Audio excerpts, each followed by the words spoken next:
Israel के प्रधानमंत्री Benjamin Netanyahu का निकनेम है बीबी, इसलिए अमेरिका तक यह हेडलाइन वायरल हो चुकी है कि बीबी का ऐलान, मिट जाएगा हमास का नामो निशान। इजराइल पर हमास के हमले ने युद्ध की शुरुआत कर दी है, जो कहां जाकर थमेगी कोई नहीं जानता। ऐसे और भी कई वॉर फ्रंट हैं जो सुलग रहे हैं। देखिए,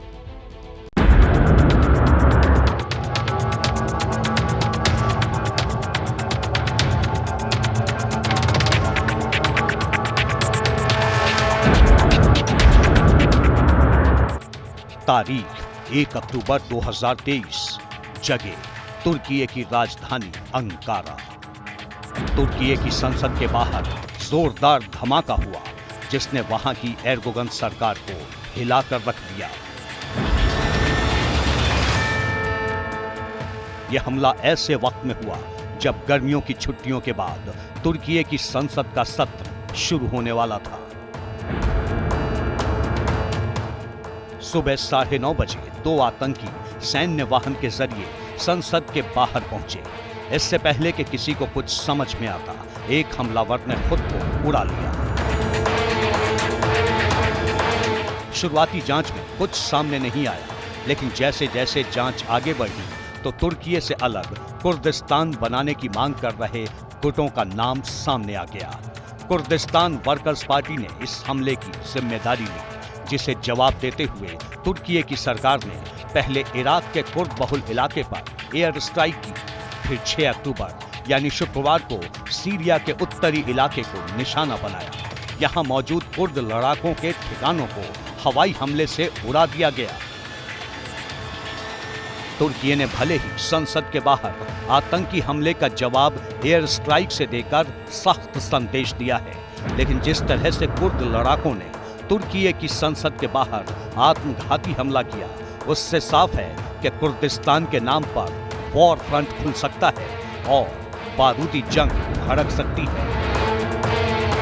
यमन का युद्ध जो है उत्तर में हूती शिया ईरान के साथ है और दक्षिण में सऊदी अरेबिया जो कि यमन के दक्षिणी भाग में रहने वाले सुन्नू के साथ हैं।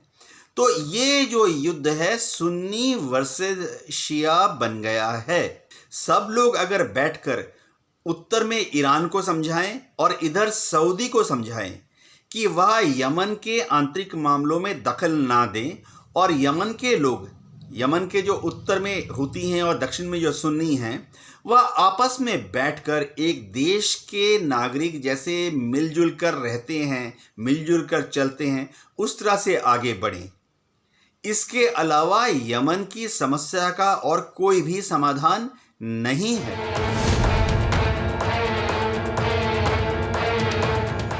पिछले 9 सालों से यमन युद्ध की आग में झुलस रहा है। वैसे यमन में असली लड़ाई सत्ता की है, लेकिन ईरान और सऊदी अरब के दखल ने विवाद को शिया बनाम सुन्नी बना दिया है। यमन के वॉर फ्रंट में सऊदी अरब और ईरान के समर्थन वाले हूती विद्रोही आमने सामने हैं। यमन की जमीन पर खुले वॉर फ्रंट में अब तक 3 लाख से ज्यादा लोगों की मौत हो चुकी है। कई लाख लोग बेघर हुए हैं, लेकिन जंग है कि थमने का नाम नहीं लेती। यमन की कुल आबादी में शिया समुदाय की हिस्सेदारी करीब 35% है, लेकिन सुन्नी समुदाय की आबादी करीब 65% है। यमन में सऊदी अरब के दखल के बाद वहां हालात कहीं ज्यादा खराब हो गए हैं।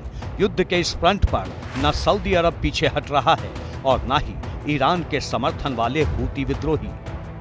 पिछले कुछ वक्त में ईरान के समर्थन वाले हूती विद्रोही कहीं ज्यादा मजबूत हुए हैं, जो इन तस्वीरों में नजर भी आ रहा है। हूती विद्रोहियों के पास कितने अत्याधुनिक हथियार हैं, इन तस्वीरों से समझा जा सकता है।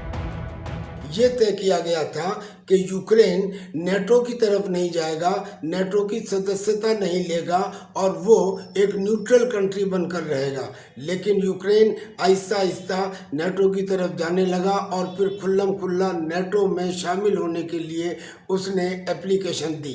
अमेरिका ने उसे उकसाया और अमेरिका के उकसाने के ऊपर रूस और यूक्रेन का युद्ध प्रारंभ हुआ, जो आज तक जारी है।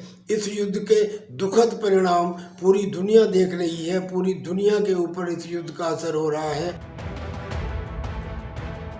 हालांकि पिछले महीने जरूर सऊदी अरब की ओर से समाधान निकालने की कोशिश की गई। सितंबर में सऊदी अरब की ओर से कहा गया कि वो शांति के लिए हूती विद्रोहियों के साथ बातचीत कर रहे हैं। ये बात और है कि यमन में शांति कायम होती नहीं दिखती।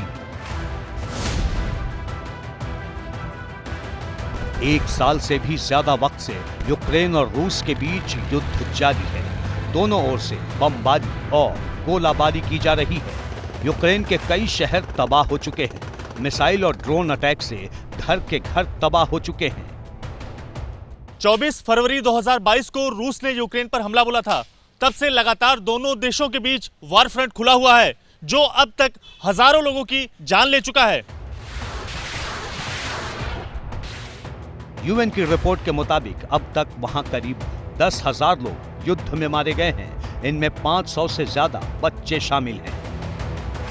ओडेसा, जापोरिजिया, मारियुपोल, डोनेट्स्क और लुहांस्क में बने सैकड़ों घर तबाह और बर्बाद हो गए और ये तबाही अब भी जारी है। रूस और यूक्रेन के बीच वॉर फ्रंट खुलने के पीछे पश्चिमी देशों के साथ यूक्रेन की जेलेंस्की सरकार के करीबी रिश्तों को बड़ी वजह माना जाता है।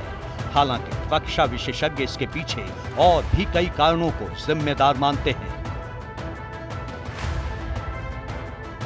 वैसे तो युद्ध के हालात मिडिल ईस्ट, फारस की खाड़ी में बने हैं। रूस और यूक्रेन के बीच युद्ध जारी है, लेकिन अलग अलग क्षेत्रों में खुले वॉर फ्रंट की कीमत पूरी दुनिया को चुकानी पड़ रही है। जैसे ही घड़ी का काटा दोपहर 2:30 पे आए, बबीता जी का दिल सास बहू साजिश के लिए मचल जाए। और ये है इनकी बहू, पूरे दिन ऑफिस की टेंशन हो जाए गॉन जब ये करें अपना फेवरेट शो फ्री टाइम पे ऑन। इनकी तरह आप भी देखिए अपना फेवरेट शो अपने टाइम पर और डाउनलोड कीजिए एबीपी लाइव ऐप अपने स्मार्ट टीवी पर।